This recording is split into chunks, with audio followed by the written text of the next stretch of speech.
Liverpool finally get a group stage away win for the first time in, I can't even remember how long it has been. Maybe, was it Maribor was the last time? I can't remember, but it feels like it was that long ago since we actually got one. And it was a good performance overall. Now, if I'm being honest with you, I think when I look at the first half it felt like it was quite equal, in my opinion. While we had more of the possession and stuff like that. Again, it's a little bit like how it has been recently for Liverpool. We've been in control, but when we get countered with people that have pace, they're going to cause us problems. They're going to cause us panicking moments and such like that as well. And they did have some moments themselves when they were countering us. But I felt that we controlled the game. By and large, we controlled the game. And there were some big performances. Goals from Oxlade-Chamberlain, Sadio Mane, Mohamed Salah, and the one near the end by Stephen O'Day. I think that's his name, for Genk. They were all really good goals. They were really good goals, nice goals that you can look at and think, oh, what a beautiful goal that was. And we're going to start with Oxlade-Chamberlain. We have to, obviously. There's nowhere else you could start this video. He's going to get a lot of plaudits for this game, and fully deserved in my opinion. But I want to highlight a couple of other players as well when we go through this video. Oxlade-Chamberlain coming out of however many months it was that he was injured, pretty much missed an entire season for us. And he comes in, 2 minutes in, a nice low drive, and he gets us in front. And then that for the whole half, probably created chances. I want to go and have a look and see what we did in terms of creation. We had, 11 shots, 7 shots on target, bossed the possession for all of the game by the looks of it as well. And then we get to the 57th minute, and this is what I wanted to highlight was Naby Keita. Naby Keita does this nice little lofted ball, and I think it was to Firmino. Might have been Firmino, might have been Fabinho, and then passes it back to Oxlade-Chamberlain just on the edge of the box. And you're wondering, by the way he was positioned, I'm thinking, is he going to take a left-footed shot here? Because I don't know what his weak foot is like. No, he's not going to take a weak foot shot. He, first time, outside of the boot, just smacks one in off the top of the bar, and it goes in. One of the most audacious finishes I've seen us do since, a Suarez finish. When he used to do his outside the boot, bloody whatever they were called. I don't even know what that shot type is called. But outside the boot, in off the bar, it looks magnificent. It was magnificent. It was absolutely brilliant. Fantastic set of goals by Alex Oxlade-Chamberlain, and a really good overall performance by the lad on the night as well. Sadio Mane gets a goal slotted in by Mohamed Salah. They can pass to each other, it would seem. And it was a nice goal. Salah slides him in, and he dinks it really nicely over the goalkeeper. Defender can't get there in time, and a beautiful goal as well there. And Mohamed Salah basically showed his strength. He showed his own body strength and everything. And what minute was it? 87th minute, yeah, because it's quite funny.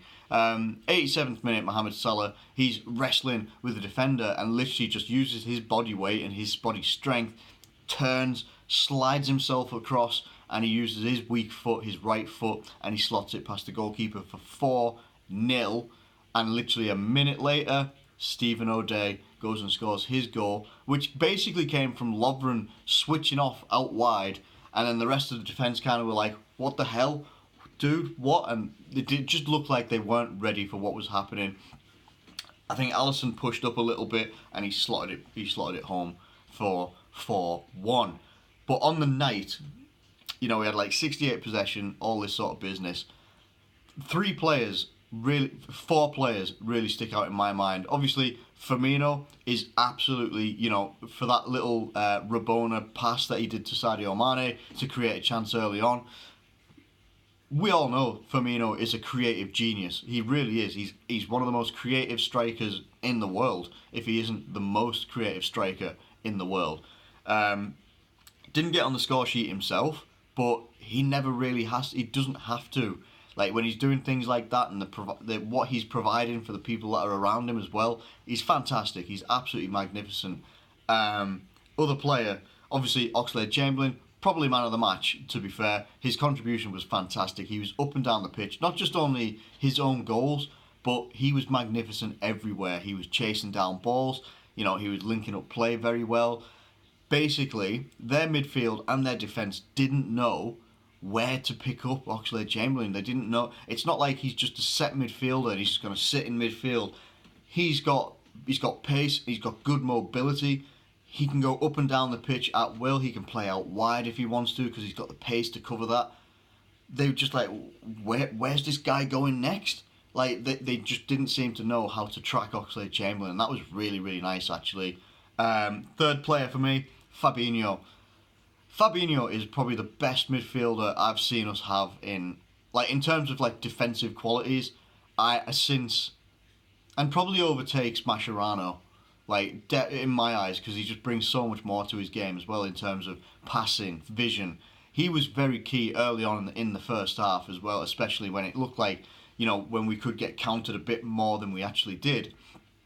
He was very key in breaking up the play, using his physicality, but also using his good passing range to spread balls out wide and all this sort of business as well. He was really, really good, really key to us, tightening up that midfield, I felt. And Naby Keita, I felt that Naby Keita had a really, really good performance. I think his passes were key to us moving forward, maybe, getting some attacks off as well. I felt he was really, really good. I think we're starting to see, obviously, if he gets a run of games and he stays fit, Naby Keita will be fantastic, absolutely fantastic. And a special mention obviously goes to James Milner, who played 2 or 3 positions on the night. Played right back, played left back. He's up on the wings. He was really, really good. Magnificent player. He doesn't have the pace and all that, and the crossing ability of Trent, but he comes in, plays right back, and then he goes and plays left back when Gomez comes on. He's up and down the wings, the flanks and everything like that. He's doing his best, and he did it really, really well. So special mention to James Milner. The only negative on the night would be the combination of having Fabinho, Naby Keita and Oxlade-Chamberlain is exciting. Going forward, it's fantastic. But it does leave you a little bit open, and that is something that maybe needs to be solved a little bit by Jurgen Klopp. Whether you do a combination of having Gini Wijnaldum, Fabinho and Naby Keita or Oxlade-Chamberlain, it's going to have to be one or the other, or it's a complete change of system to accommodate those players in there as well. But we don't really change our system anymore. It's always going to generally be a 4-3-3, and that's kind of it. But yeah, it leaves you a little bit open at the back. It can leave the defence exposed because we're never going to stop playing with our wing backs. We're never going to stop playing with those guys flying up. So it will leave you with just Van Dijk and whoever's next to him. And Van Dijk got recovery pace. We saw last night that Lovren doesn't. Matip is a good, very, very, very good defender. Isn't necessarily the fastest defender though. So it's one of them. That is the only negative of the night. It leaves you a little bit open in that respect. But I can't argue with 4-1. We win away in the Champions League and our group looks like this. Napoli are in first with 7 points. We are in second with 6 points. And I think it's Salzburg are in third with, they're in third with 3 points. Genk have got 1 point there. 1 point coming in a draw to Napoli. So, we will face Genk again, but we will face them at Anfield next time as well. So, let me know what your thoughts are in the comments below. Let me know what you thought of any of the players' performances last night and how happy were you with the performance that you saw last night. Let me know it in the comments below if you please. Thank you very much for watching this video. If you have enjoyed it, please do like it and subscribe if you're new around here. Thank you once again, and I'll catch you later.